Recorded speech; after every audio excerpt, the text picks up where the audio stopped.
What is up, YouTube? If you're an artist, one of the things that we struggle with the most is our sense of creativity. What if I told you today that there is a way that you can harness this creative power for yourself? Instead of lacking it, you can actually exponential grow that within yourself. All you have to do is understand the concept behind this creative outlet that possesses all of us artists. And to do that, I'm gonna explain it through Sigmund Freud's idea of the psyche. Now, if you've been following me, you know that I made a video previously before about the ego and killing your ego, and that can be really beneficial in a lot of ways, so go check that out. This video is going to be more about the id, the ID, whatever you want to call it. I am not sure. It's just an I and a D. But the gist of Freud's psychological concept of the psyche is that we have three components to it. There's the id, there's the ego, and then there's the super ego. Now the ego is our sense of self. It's who we feel that we are. The super ego is every outside force that we feel is a constraint on us, and it kind of dictates our morals and ethic. But the id is what I want to talk about today, because that is what relates most to your creative outlet. And the id is basically our most internal, intrinsic, instinctual nature, and it represents our most primal and natural part of our being. As you guys know, we all come from nature, and one of the things that happens in nature is creation. Basically, life is creation happening, and it happens all the time and in many different kinds of ways. Since things are being created all the time in nature, and we have a direct connection to nature through our id, through the creative power of the id, we can actually tap into the essence of creation itself and become a catalyst for personal growth, harmony with nature, and we can develop a spiritual connection that allows our most creative self to come out and go out into the world and just start creating. Another thing that the id allows us to do is get into connection with our godly self. Now, I don't know about you guys, I personally don't believe that God is some dude with a nice beard that's just floating around in the sky and dictating how our lives go. I actually believe that God as the creator is really just nature and creation itself. So it's the universe and everything within it. It's basically existence. As an artist, you have a direct connection to nature, and by my definition, you have a direct connection to God. Now, what does this mean? This means that if you're able to just go and push and allow yourself to be driven by these forces, that you'll be able to channel your creative nature into ways that you never even knew possible. How exactly do you do this? I'm gonna tell you. Before, let me explain a little bit more about what the id actually is. It is our most intrinsic desires and our most basic natural part of ourselves. It's pure instinct. So if you really want to harness the power of the id, you kind of have to teach yourself to just not think. That is hard for most people. Most people are always up in their head and they're constantly thinking about a whole bunch of different kinds of things.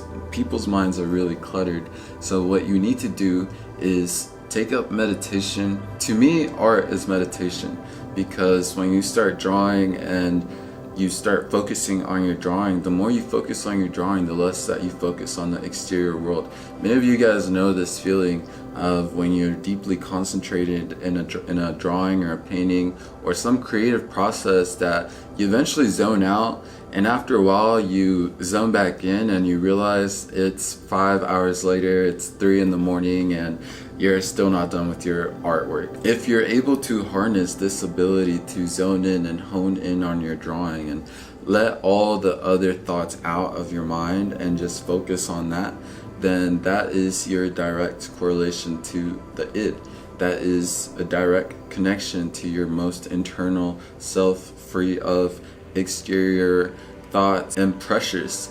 So once you are in that zone, you can kind of just let it flow through you. You can think of yourself as a catalyst, and you're just channeling the creative nature of God and the universe through you onto whatever medium that you're using. In this way, you also have a spiritual component to yourself that relates very strongly to God.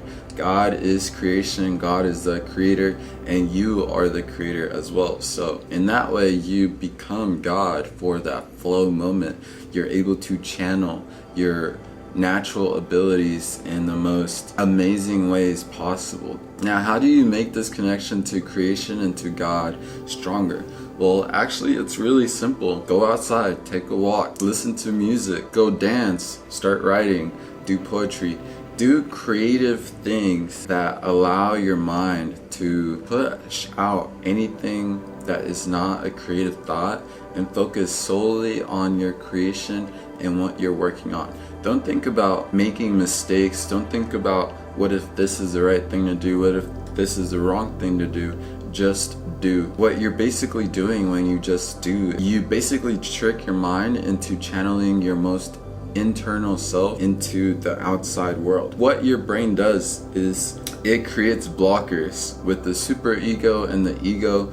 Those are basically meant to control your id, because you can't be running around like a wild animal and doing whatever you want to do. These mental barriers are placed on you so that you can actually function within society. But it also inhibits your ability to actually create, and that's one of the most common things is artists tend to be insecure. So when they're insecure, they have a really strong ego or they have a really strong super ego, and those two are basically dampers for your natural self. When you are in the zone and you're in the creative zone and you're able to sort of pacify these dampers, you're actually able to raise the power of the id, raise the power of God and creation within yourself, and channel it through your artwork. And you'll start noticing that the more that you're able to channel this energy, the more your art will start blossoming and turning into this beautiful kind of thing that you never even knew was inside of you. I channel it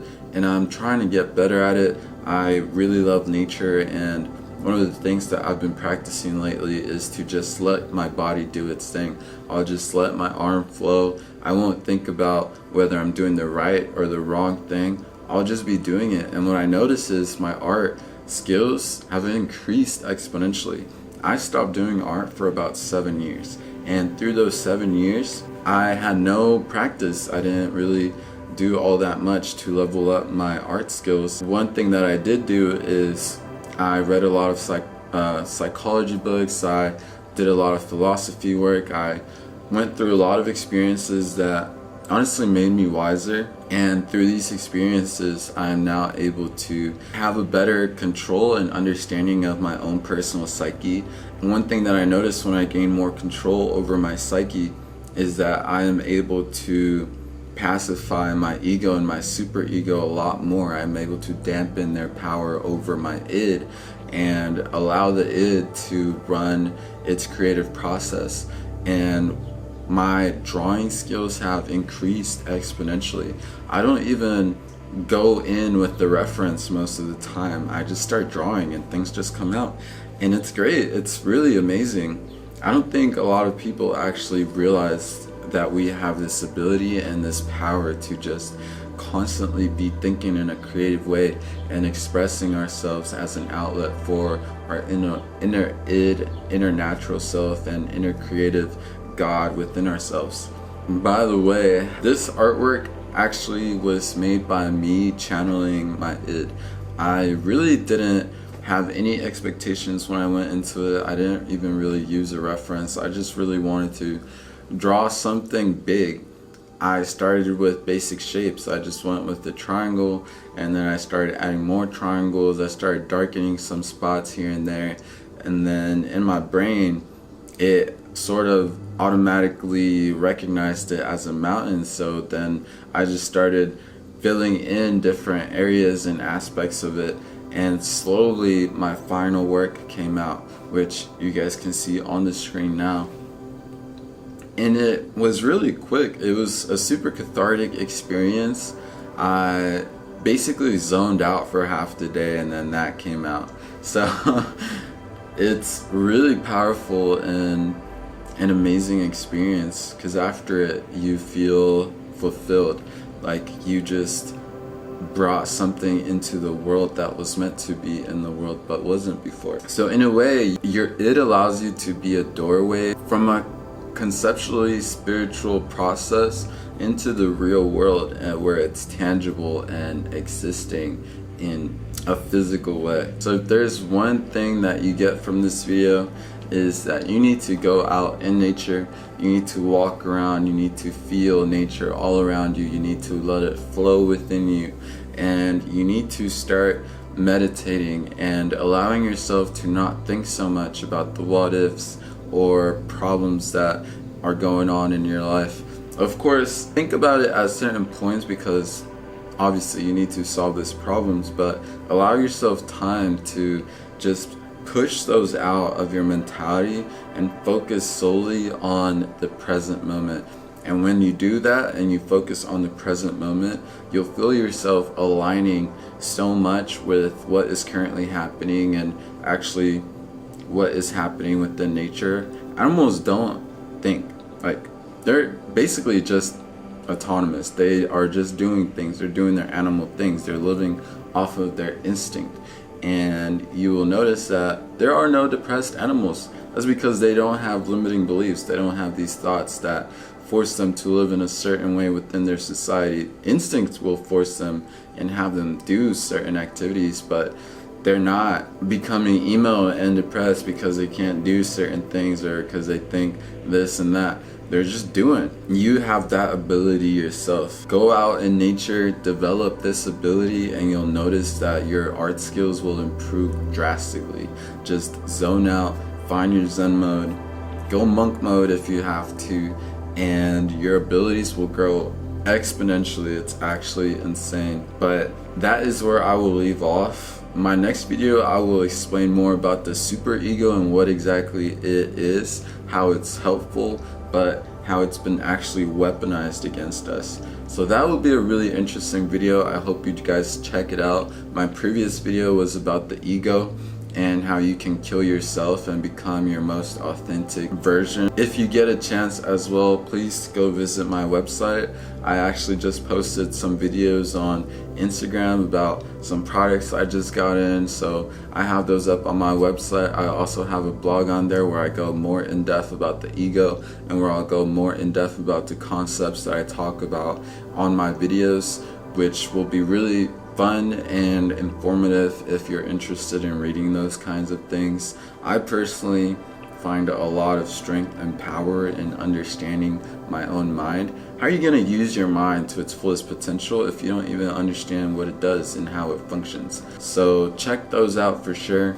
Follow me on social media at Basil. Outside of that though, I will catch you guys in the next video. I love y'all. Bye.